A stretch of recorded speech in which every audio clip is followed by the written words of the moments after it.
Hey folks, Christopher Penn here from ChristopherSPenn.com talking about blogging with Evernote today. So if you have one or more mobile devices, you probably have heard of Evernote. It's a handy little program that syncs from desktop computers to mobile devices of all kinds and vice versa. And that's really its incredible power when it comes to blogging, because if you've been blogging for any amount of time, you know that the best ideas typically are not when you're sitting in front of your computer going, what should I blog about today?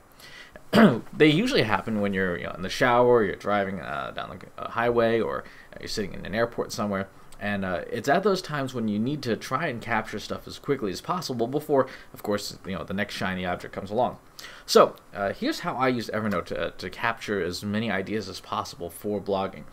The mobile phone is what I use the most in the car. There's a voice app on here for Evernote where it just says, okay, get ready to record here, and just say whatever idea it is as I'm driving down the road. Typically, I'll have my phone in a dock in the car, and I just yell and hit save. It goes down to here, and then later on, if I'm sitting in the airport, I can then go to my iPad here and grab the file, the voice file, put my headphones in, and listen to it. Just say, okay, what stuff did we have? What idea did I have? I'll typically jot down the ideas on the iPad. So, for example, let's pull the blog post drafts folder here. I keep folders of all of my blog post drafts in here. And by the way, if you've never seen this case, this is called an Ada case. It's I think it's a British import, but it's for the iPad. It's a nice little Bluetooth case. Great little keyboard that you can type stuff out in the airport and on the plane and stuff like that, where you don't need to carry around the full-size keyboard. I mean, you can if you want to. So take here the blog post here. So just start drafting it, writing it, and putting it down, thoughts, words, all the pieces, and try and get it into some usable, readable format.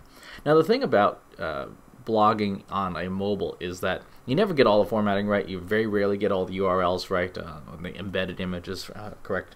So what I will do is I'll write the blog post on here, at the airport, waiting in a parking lot for an event to be over or something, and then sync it back to the desktop. Once I get the post to the desktop, after having transcribed it from the audio version or whatever, then I just copy and paste it from there straight into WordPress, and tidy up any of the formatting that needs to be tidied up, and hit publish. This way, I get to make use of more time than I normally get out of say waiting around for things to happen, and the ideas still get captured. By the way, I would not recommend as many good ideas as you might have in the shower. Don't bring your mobile devices in the shower. So that's the basic workflow for blogging from Evernote, is to use the devices that have capture options to get the ideas down into some form. Use the mobile editors on a netbook or an iPad or whatever to create most of the content. One of the things I really like about the iPad for blogging specifically is that even though it has multitasking abilities, as long as you make sure notifications are off, it actually will force you to focus on just one thing at a time. So you'll actually get the blog post done without an IM going off or TweetDeck going off or something like that. And then on the desktop, bring it over, load it up, and polish off any of the formatting and stuff. And that's your workflow for getting Evernote to be a really, really good blog writing piece of blog writing tool.